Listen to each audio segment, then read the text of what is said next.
सुप्रभात बच्चों आज हम आपके पाठ्य पुस्तक धरोहर कक्षा 7 आपकी जो पाठ्य पुस्तक है कक्षा 7 की धरोहर, इसका पाठ एक भूल गया है क्यों इंसान, आज हम इसे पढ़ेंगे। इस कविता के रचयिता हरिवंश राय बच्चन जी हैं। कौन है? हरिवंश राय बच्चन जी हैं। हरिवंश राय बच्चन जी आधुनिक युग के एक प्रमुख कवि थे। इनका जन्म 27 नवंबर 1907 को प्रयाग उत्तर प्रदेश के एक मध्यम वर्गीय परिवार में हुआ था और इनकी मृत्यु 18 जनवरी 2003 को हुई। तो इनकी यह रचना है, इनकी रचनाएं बहुत ही प्रख्यात है। कुछ देखिए मुख्य रचनाओं के नाम भी आपकी पुस्तक में दिए गए हैं, जैसे मधुशाला इनकी प्रसिद्ध कृति है। तो आइए इसी कड़ी में हम आगे बढ़ते हैं। कविता भूल गया है क्यों इंसान। भूल गया है क्यों इंसान, सबकी है मिट्टी की काया, सब पर नभ की निर्मल छाया। यहाँ नहीं कोई आया है ले विशेष वरदान, भूल गया है क्यों इंसान। कवि इस कविता के माध्यम से मनुष्य को उसके मूल गुण के बारे में बताना चाहते हैं। मनुष्य का वास्तविक स्वभाव क्या है, मनुष्य अपने वास्तविक रूप को भूल गया है। आज के समय में मनुष्य का कर्म क्या है, उसका कर्तव्य क्या होना चाहिए, वह मनुष्य भूल चुका है। तो मनुष्य को याद दिलाने के लिए कवि कहते हैं कि सबकी है मिट्टी की काया, सब पर नभ की निर्मल छाया। कहते हैं इस सृष्टि में, इस संसार में, देश ही नहीं हमारे, इस संसार में जितने भी मनुष्य हैं वह क्या है, सबकी मिट्टी की काया, सभी एक ही, सबको एक ही ईश्वर ने एक ही मिट्टी से बनाया है। सब पर नभ की निर्मल छाया, पूरे विश्व पर एक ही नभ है जो सबको अपनी निर्मल छाया प्रदान करता है। यहाँ पर कोई भी विशेष वरदान अलग से कुछ भी लेकर नहीं आया है। फिर मनुष्य यह क्यों भूल जाता है कि हम मनुष्य एक हैं। मनुष्य आज हमारा समाज ऊंच नीच तथा बड़े छोटे के रूप में बटा हुआ है, कई भागों में बटा हुआ है। यह क्या है, मनुष्य ऐसा क्यों करता है? क्योंकि वह अपने वास्तविक स्वरूप को भूल गया है कि हम एक हैं।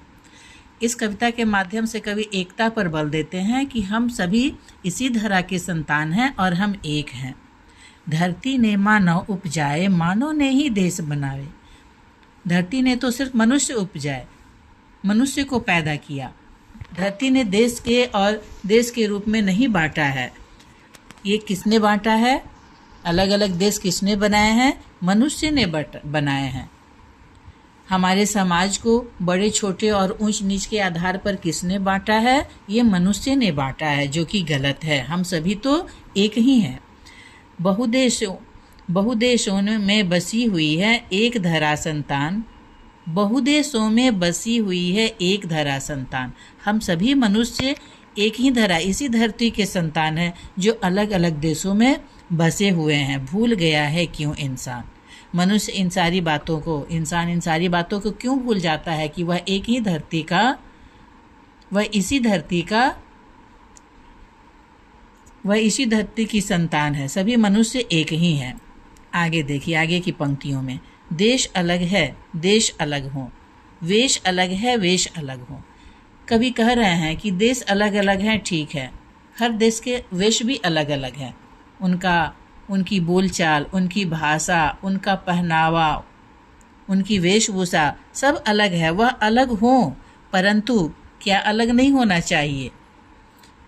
एकता की भावना नहीं खत्म होनी चाहिए। यह भाव मन में हमेशा बना रहे कि हम सभी एक हैं। आगे की पंक्तियों में कवि कहते हैं, मानव का मानव से लेकिन अलग न अंतर प्राण। हम अलग अलग देशों में रहते हैं, हमारी भाषा अलग है, हमारी वेशभूषा अलग है, फिर भी हमारे अंदर जो एक प्राण है, अंतर प्राण, वह एक ही है। हम इसी धरा के संतान हैं। भूल गया है क्यों इंसान। कवि कहते हैं, कवि बार बार एकता पर जोर देते हैं कि हम सभी देशवासी, इस विश्व के जितने भी वासी हैं सभी एक हैं। भले ही हमारा देश हमारे देश में अनेक राज्य हैं, शहर हैं, इस आधार पर बटे हुए हैं, ऊंच नीच और बड़े छोटे के आधार पर जो बटे हुए हैं, वह नहीं होना चाहिए, हम एक हैं। कवि यह समझाना चाहते हैं कि मनुष्य की आंतरिक सुंदर, देखिए नीति वाक्य में आपकी पुस्तक में दिया हुआ है, आंतरिक सुंदरता ही सच्ची सुंदरता है। मनुष्य का स्वभाव अच्छा हो, मनुष्य में दया, परोपकार, एकता की भावना हो, वही मनुष्य सुंदर होता है। आंतरिक सुंदरता ही असली सुंदरता है। तो मुझे लगता है कि आप इस कविता को समझ गए होंगे। भूल गया है क्यों इंसान, मनुष्य को अपने कर्तव्यों को याद दिलाने के लिए यह कविता है। मनुष्य को अपने कर्तव्यों को नहीं भूलना चाहिए कि वह एक है। इस धरती के सभी, जब प्रकृति नभ, सब पर नभ की निर्मल छाया कवि कहते हैं, जब प्रकृति हमारे सभी मनुष्यों के अंदर कोई भेदभाव नहीं करती है तो हम मनुष्य कैसे भेदभाव कर सकते हैं। प्रकृति हमारे लिए समान रूप से हम सभी मनुष्यों के लिए उपलब्ध रहती है।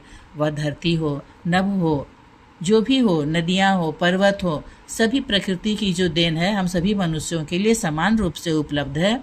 फिर हम सबको यह समझना चाहिए कि हम एक हैं, हमारे अंदर एकता की भावना होनी चाहिए। तो आज हमने कविता को पढ़ा। आप पीछे देखिए, शब्दार्थ है, आप शब्दार्थ याद करेंगे।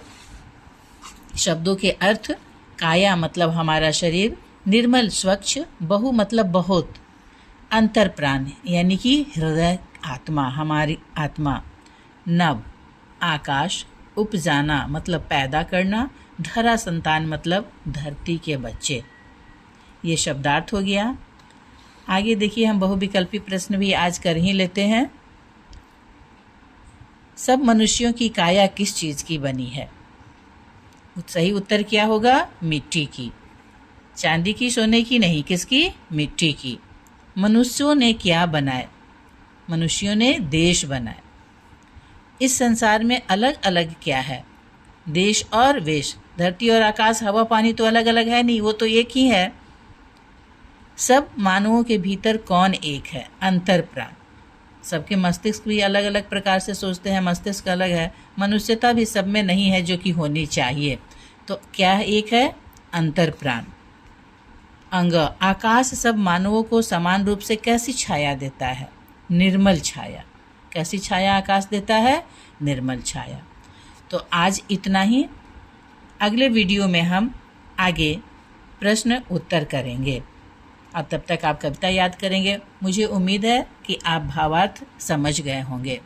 अगर कोई दिक्कत हो आपको समझने में या कोई अन्य जिज्ञासा हो तो आप कमेंट बॉक्स में कमेंट कर सकते हैं और मुझे बता सकते हैं, ताकि मुझे समझने में सहूलियत हो कि आपको क्या समझ में आ रहा है, किस प्रकार की वीडियो आपको चाहिए, आपको कहाँ दिक्कतें आ रही हैं, यह बताएंगे आप सभी।